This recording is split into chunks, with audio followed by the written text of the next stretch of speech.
नमस्कार साथियों, आप सभी का बहुत बहुत स्वागत है आपके अपने यूट्यूब चैनल पर।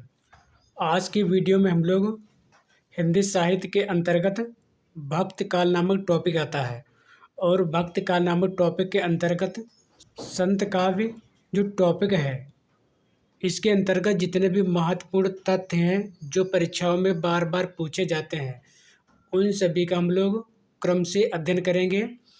यदि आप हिंदी से संबंधित किसी भी एग्ज़ाम की तैयारी कर रहे हैं, विशेषकर यूपी टीजीटी पीजीटी, तो पहला पॉइंट दिया है संत साधना का साहित्यिक रूप प्रारंभ हुआ पंढरपुर महाराष्ट्र से।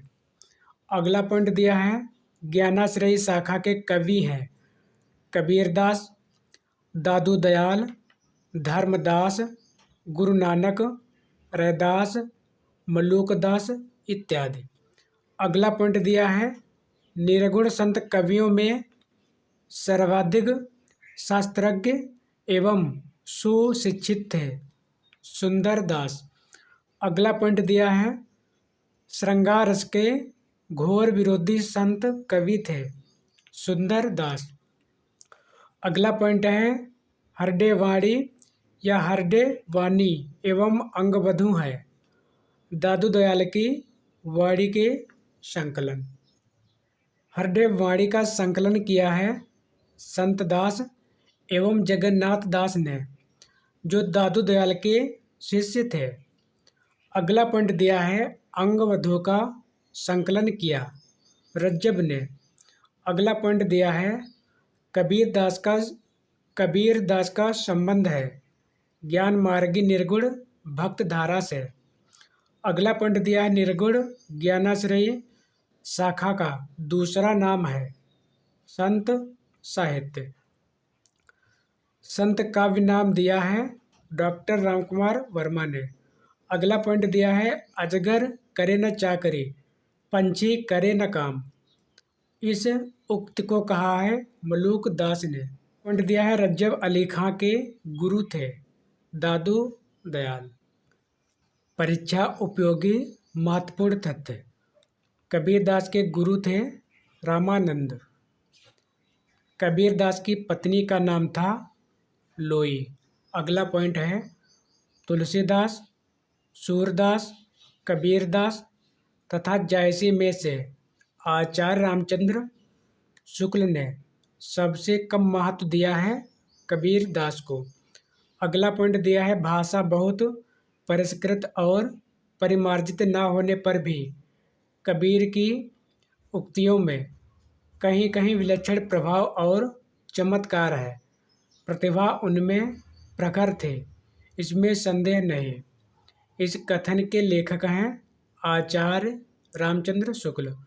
अगला पॉइंट दिया है सधुकड़ी भाषा से आशय है जिसमें अनेक प्रांतीय भाषाओं बोलियों के शब्दों का मिश्रण हो। अगला पॉइंट है मगहर संबंधित है कबीर दास से। कबीर वाणी के डिक्टेटर थे, यह अभिमत है आचार्य हजारी प्रसाद द्विवेदी का। अगला पॉइंट है हम तो भगत मुकत में आया, गुरु प्रसाद रामगुण गाया। ये पंक्तियाँ ली गई हैं कबीर परचई से। अगला पॉइंट दिया है कबीर परचई के रचनाकार हैं अनंत दास। अगला पॉइंट दिया है कबीर ने जिस प्रकार एक निराकार ईश्वर के लिए भारतीय वेदांत का पल्ला पकड़ा, उसी प्रकार उस निराकार ईश्वर की भक्त के लिए सूफियों का प्रेम तत्व लिया और अपना निर्गुण धूमधाम से निकाला। यह कथन है आचार्य रामचंद्र शुक्ल का। अगला पॉइंट दिया है कबीर का भक्ति आंदोलन विद्रोह मूलक है तो गोस्वामी तुलसीदास का प्रतिरोधात्मक। यह विचार व्यक्त किया है डॉक्टर बच्चन सिंह ने। तुम जिन जानो गीत है यह निज ब्रह्म विचार।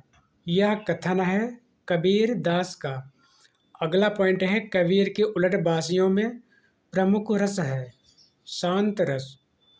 अगला पॉइंट दिया है कबीर की वाणियों या वाणी का संग्रह बीजक कहलाता है, जिसके भाग हैं 3। अगला पॉइंट दिया है, विदेशी आक्रमणकारियों के विरुद्ध आवाज़ उठाने वाले संत हैं गुरु नानक देव। अगला पॉइंट दिया है, संत कवि गुरु नानक का जन्म हुआ था तलवंडी में। अगला पॉइंट दिया है, निर्गुण भक्ति धारा में उदासी संप्रदाय के प्रवर्तक हैं श्री चंद। गुरु नानक की माता का नाम था तृप्ता। अगला टॉपिक है सूफी काव्य। हिंदी के प्रथम सूफी कवि हैं मुल्ला दाऊद। प्रमुख सूफी ग्रंथ, ग्रंथकार तथा रचनाकाल। ग्रंथ दिया है, ग्रंथकार और रचनाकाल। चंदायन ग्रंथ है, इसको लिखा है मुल्ला दाऊद ने और इसका समय है 1379 ईस्वी। अगला ग्रंथ है मृगावती, इसको लिखा है कुतुबन ने और समय है 1503 ईस्वी। आचार्य रामचंद्र शुक्ल 1501 ईस्वी मानते हैं। अगला है मधुमालती और इसको लिखा है मंझन ने, इसका समय है 1945 ईस्वी। अगला ग्रंथ दिया है पद्मावत, इसके ग्रंथकार हैं मलिक मोहम्मद जायसी और इसका रचना काल है 1540 ईस्वी। अगला पॉइंट है सूफी काव्य पद्धति का अंतिम ग्रंथ है यूसुफ जुलेखा, यह लिखा गया है शेख निसार द्वारा। सूफी प्रेमाख्यानक रचनाओं की भाषा है अवधी। सूफी कवियों का सबसे प्रिय अलंकार है समासोक्ति। अगला है सूफी काव्य धारा के कवि हैं मुल्ला दाऊद, जायसी, कुतुबन, मंझन, उस्मान, शेख नबी या शेख नबी, कासिम शाह, नूर मोहम्मद इत्यादि। अगला है प्रेमाख्यानक काव्य परंपरा, यानी सूफी कवियों का मुख्य दर्शन है तसव्वुफ। अगला पॉइंट दिया है अनहलक, यानी मैं ही ब्रह्मा हूँ की घोषणा की अल हिलाज मंसूर या मंसूर हल्लाज ने। अगला दिया है उदध आई तेई बंधन केना इत दस मात अमर पद लेना। इन पंक्तियों के रचनाकार हैं मलिक मोहम्मद जायसी।